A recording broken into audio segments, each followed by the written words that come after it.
tour so that I can send that. Speaking of tour, by the way, are you in the office right now? Where are you? Can you spin us around? Just because I see a reflection of something amazing. I don't know if it's messy. I don't want to put you on the spot. Where are you right now? So in the space we completed, one of my close, because we're talking about this side by side property. Yeah, sure. So one of my closest friends has moved in, and everyone's like, "Why didn't you move into the Dunn house?" I'm like, honestly, I don't know, because if I don't finish the other space, if I don't live in the other space, I'm going to forget it exists, and I'm not going to finish it. So we're in my little this is my library. That is so amazing. Den, and then there's blankets and dog toys everywhere because I'm fostering. Where are those throw pillows from? They're amazing. I made these. Okay, so for many years, I sat on the board of a nonprofit called Pencils of Promise and built schools with them in Guatemala, in Laos, in Nicaragua. They work in Ghana. And on my first trip to Guatemala, I bought a bunch of blankets in the local market. And I brought them home and had them made into these giant pillows. I love that DIY project. We had a question, what are you working on DIY? That is a really cool DIY project. It's such a good project, especially, these have a little border and we burlapped the back because I didn't buy enough of the same blankets. And they're nice. I love how big they are. Oh, they're huge. So you can use them as a floor pillow also. But, for folks who know how to sew, you don't even have to do a border like this. You could do a knife edge pillow and, use some old blankets, whatever. How I put that term in there, you guys. Don't you ever about Sophia, knife-edged pillow. The knife-edged pillow, She knows. Because I wouldn't be able to do this. I would never be able to border a pillow. Keep giving us a little bit of a sneak because I think people are going crazy for it. What is past that sofa? What was there? So there's a tour. Well, there's a bathroom here.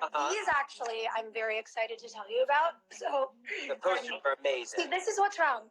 It's allergy season, and I have because if you went outside with me, you would know my entire yard is covered in yellow pollen. Yeah. And every time I'm like, oh god, it's so scary. Anyway, so these are old lithographs from the 1960s. They're so great. There was a conference held, I want to say in Switzerland, but don't quote me on that, by General Dynamics in the 60s. And they were talking about, this was post the nightmare, obviously, of the atom bomb. And they created this campaign called Atoms for Peace.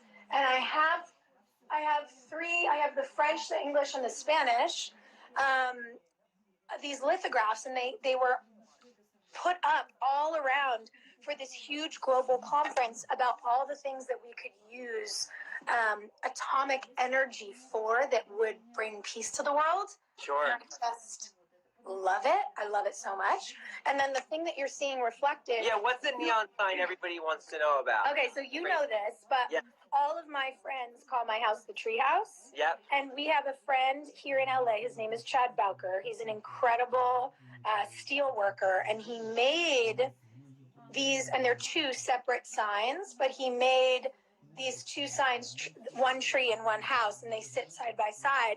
And I actually want to take them off their stands and put them on a rotating arm on these library shelves, so that you can get behind them, obviously, and access books. But they're so good. And I've discovered, now that I'm living trapped in my home, that one of these lights is truly the best lighting in Instagram Live. Every time I do a live in front of this, people are like, drop your skincare routine.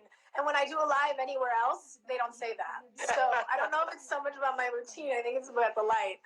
So thanks, Chuck. Listen, the 101, Elledecor 101, Design 101, it is all about the light, right? Oh my God. We have a lot of questions that have come in that I want to ask. Okay. We know what's written on the paintings. We know kind of what's the DIY you're most proud of. I guess is it the pillows? Oh, the pillows I love. Yeah, I just love them. And then the other thing, truly, you want me to show you something I'm super proud of? No, you're going to be so amazed that I did this by myself. I'm such a psycho. It looks amazing. And this should tell you how good I was at geometry. So in my kitchen, I have this guys, look at that gallery wall. Gallery wall. I did that. Also, something up there has shifted, and I have to get a broom and even it up. California, you know, your houses shift, but not an earthquake, thank God. But I did this like a psychopath. I love that. I didn't even use a measuring tape. Stop. I took, this is my trick for gallery walls, guys. I moved the dining room table out of the way, and I measured the size of the wall. And then I put a Post-it note in each corner measured on the floor, and I arranged all the photos for this wall on the floor, got them exactly how I wanted them to be, and then I started moving them onto the wall. I think what's so amazing is you love your space. Oh, I love it. And then the other thing I'm a complete psychopath about, this is open, but I should open it. I'm going to close it so I can do a little reveal. My vitamin cabinet. Stop right now. No, it's insane. And there's no person who loves, a label maker more than me. Like all of the things a person could need are here. What is it? What? Do you take all of them at one time? No. It depends on how I'm feeling, what my body needs, and then I did the same thing for spices. I got these incredible containers recommended to me by a friend who's a chef. So all my spices are in these things, everything, just everything. You're like, I haven't cooked in 5 years, but I have enough spices for that. Well, now I'm cooking 3 meals a day like it's my job, so. Seriously, though. That's I think that the vitamin shelf, and I don't know what you guys think, but from a New Yorker perspective, I've only seen one other like that. But again, as I sit here and eat streusel-covered banana bread, I'm glad you have all of your LA vitamins. Well, I will send you I'll send you links. I'll send you the regimen that you need. It's very serious. I want to know, we went from orange wine to my vitamin and regimen. I want to know the whole thing after this. Oh, yeah. I have a whole thing. I have up in the kitchen, I actually have 2 rows of pill bottles and then one like cute little vintage mid-century tray that I put all my tinctures on with all my liquid vitamins, and I take them every day. A couple of questions coming in because I don't want to keep you all morning.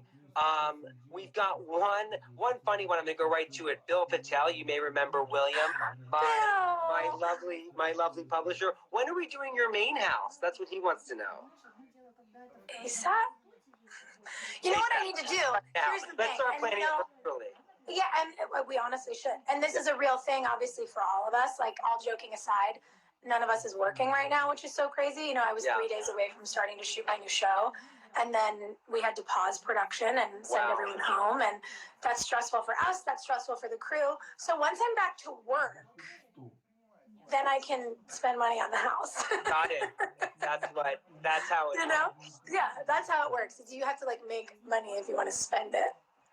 That is. But I truly believe there's nothing better to invest in than your home. And I think about this, you know, for people watching who are still renting, you know, I think it's incredibly important to start strategizing what you can put away, even if it feels small, what you can put into your eventual home fund. And then in the meantime, when you're in a rental, start figuring out what makes sense to invest in furniture-wise. Like you and I talk about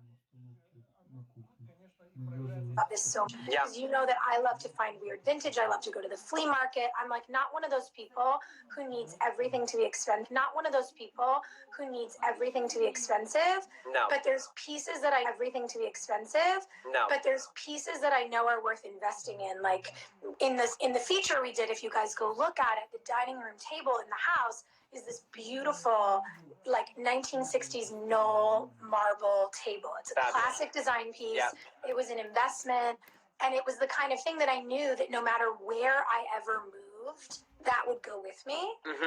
You know?